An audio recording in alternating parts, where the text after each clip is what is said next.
పాపపుణ్యాలు అంటే ఏమిటి? అంతరాత్మ ఘోషను అనుభవిస్తుంటే దాన్ని ఏమంటారు? వీటి గురించి ప్రవక్త సల్లల్లాహు అలైహి వసల్లం వారి బోధనలు ఏమిటి? అస్సలాము అలైకుం రహమతుల్లాహి వబర్కాతుహు. ప్రియ సోదర సోదరీమణులారా, ప్రవక్త ప్రవచనం కార్యక్రమంలో భాగంగా ఈనాటి హదీసు హజరత్ నవాస్ బిన్ సన్ఆ రజియల్లాహు తాలా అన్హు వారు ఇలా ఉల్లేఖిస్తున్నారు. దైవ ప్రవక్త ముహమ్మద్ సల్లల్లాహు అలైహి వసల్లం వారిని పాపం అంటే ఏమిటి, పుణ్యం అంటే ఏమిటి అని అడిగారు. పుణ్యం అంటే సద్వర్తన, సుగుణాలు అని.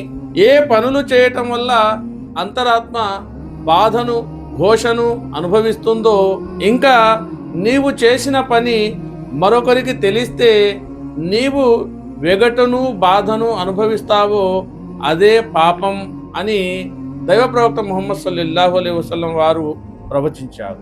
సోదర మహాశివులారా, ఈ హదీసులో సద్వర్తనం కలిగి ఉండటమే పుణ్యకార్యంగా ఖరారు చేయడం జరిగింది.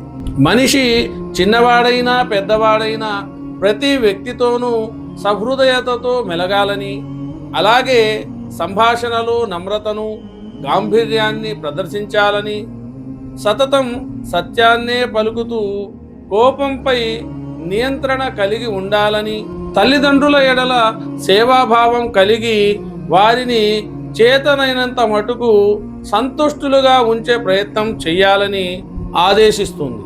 నీతి నిజాయితీ లేనివాడు, అనుమానాస్పదమైన కార్యకలాపాల్లో మునిగి ఉన్నవాడు సుగుణవంతుడు, సదాచారి కాజాలడు.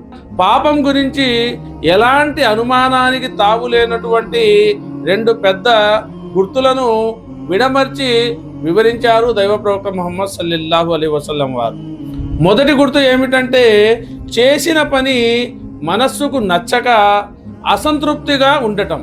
ఆ కార్యాన్ని ఆచరించాక అంతరాత్మ ఏదో బాధకు గురి అయి చేసిన పని తప్పు అని ఘోషించటం.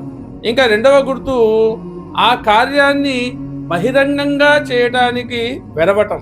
ఇది ప్రజల దృష్టిలో పడకూడదు అని కోరుకోవటం. కనుక సోదర మహాశివులారా, ఈ హదీసులో ప్రస్తావించిన విధంగా పుణ్యకార్యాలు ఆచరిస్తూ పాపాలకు దూరంగా మసులుకునే అవకాశాన్ని ఆ దైవం మనందరికీ కలుగజేయాలని కోరుకుంటూ మరొక హదీసుతో మిమ్మల్ని మళ్ళీ కలిసే ప్రయత్నం చేస్తాను. అంతవరకు సెలవు. అస్సలాము అలైకుం వరహమతుల్లాహి వబరకాతుహు.